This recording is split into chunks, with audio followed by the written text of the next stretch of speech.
Beautifully situated in the midst of Saugatuk Dune State Park, the Felt Mansion, summer home of inventor Dor Felt, brings to life the glamour of the Roaring Twenties and the green sensibility of the arts and crafts movement in one.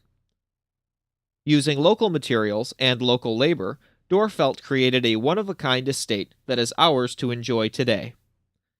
Its history is as varied as it is fascinating. Passing from family ownership in the late 1940s, the mansion has been a seminary, a state police post, and now a historic home open to the public for tours and available for rental use by the community and private events. The Felt Mansion is an example of Georgian revival architecture. By definition, a revival is always eclectic because it is a current interpretation of a previous era. In this case, a 1920s house built in a 1700s motif. When facing the front of the mansion, you will notice the symmetry of typical Georgian design.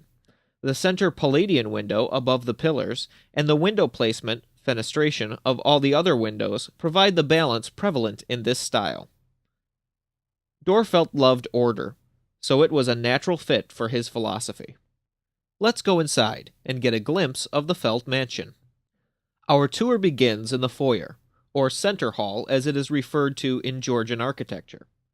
Created to impress visitors, the foyer features some of the most ornate woodwork and marquetry in the mansion. But the foyer has a practical aspect as well. Mr. Felt situated the mansion to take advantage of the cool breezes from Lake Michigan, and the foyer, with its many doors and windows, acts as the mansion's air conditioner, allowing the west winds to blow in, cooling both the first floor and, by way of the open stairway, the second floor as well. Dor Felt admired greatly all things European, and traveled extensively throughout Europe and Russia as one of our first ambassadors for the U.S. Commerce Department. While in Europe, he commissioned an artist to paint a mural on canvas for the dining room of Agnes House, as he called the mansion. The artist painted the mural of an English fox hunt. Cut into strips, the mural was then hung as wallpaper in the dining room. Sometime during the many remodelings of the mansion, the wallpaper was stripped. Our talented local artist, Kathy Kingsley, made this recreation, using pictures of the original. The wood floors in the home are original. They feature an oak quarter-sawn top layer over plank subflooring. Dor Felt wanted square pegs, but the woodworker only had a tool for round ones, so Dor invented the tool for square pegs. Under the dining room table, there was a floor button, which Mrs. Felt used to summon the maids. The kitchen has all original cupboards and tile. Several unique items in the kitchen. The speaking tubes, so that the maids could speak with one another when on separate floors. The pass-through window. Food was prepared in the kitchen and then passed through this window to the butler's pantry where it was put on dishes and brought out to the family. The telephone nook. A late Victorian example of a place for everything and everything in its place. The kitchen has two stairways, one to the second-floor maids' quarters, and the other to the basement laundry room and cooler. At one time, the butler's pantry had an early model of a dishwasher. Unfortunately, it broke nearly as many dishes as it cleaned, and the family referred to it as the dish masher. Notice the glass front cabinets for the china. This house does not have a dumbwaiter, though it does have a laundry chute. Every Georgian home has a paneled room, usually the library. Original plans say the library paneling is wormy chestnut, but most people believe it to be a combination of walnut and mahogany. Many of the books in the library are original to the mansion. The set of dictionaries, for example, were purchased by someone at the family auction in 1949. They were recently donated back to the mansion library. The portrait over the mantel is of Dor Felt himself. This treasure, painted by well-known Midwest artist Matthias Alton, was generously donated by the family after they learned of the restoration.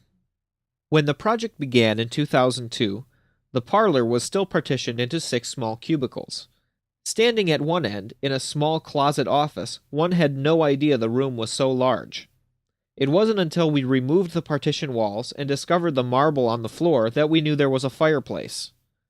The mantle was returned to the mansion by a local man who had purchased it 35 years ago and stored it in his garage all those years untouched. Again, it wasn't until we found the original plans to the house that we knew there was a fireplace in the Tippins room.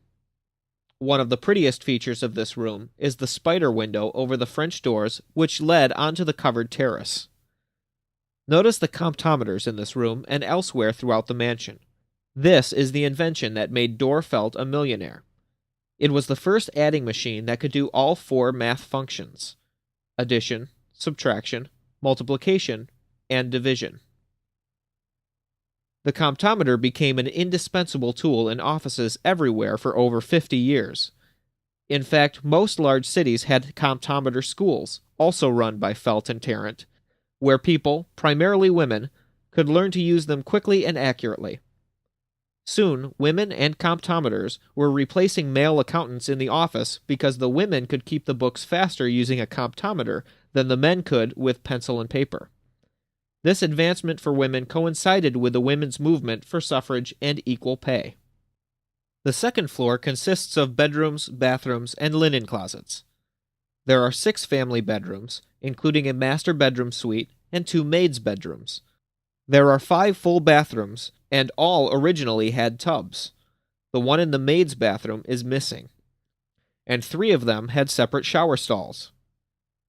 The shower stall in the master bedroom had its original temperature regulator with multiple shower jets. The master bedroom's bathroom has a space heater built into the wall. The rooms are currently being restored as accurately as possible using the descriptions we have from family members. We do not have photos of these rooms, so we have to rely on memories and on whatever proof we could find doing paint tests. As you look down the hall, you can see a door which separates the family quarters from the maids' quarters. Nobody lived in the mansion during the winter months. There was a full-time caretaker who lived in the carriage house apartment. He and his wife would clean the home, care for the grounds, and get the house ready for family visits. The master bedroom suite contains 4 rooms: the dressing room, the sunroom, the bedroom, and the full bath. Notice the speaking tube on the wall. It was placed there so that Mrs. Felt could summon the maids if she needed assistance. Mr. Felt built the sunroom, complete with quartz glass that would intensify the sun's rays in the hopes that it would improve her health.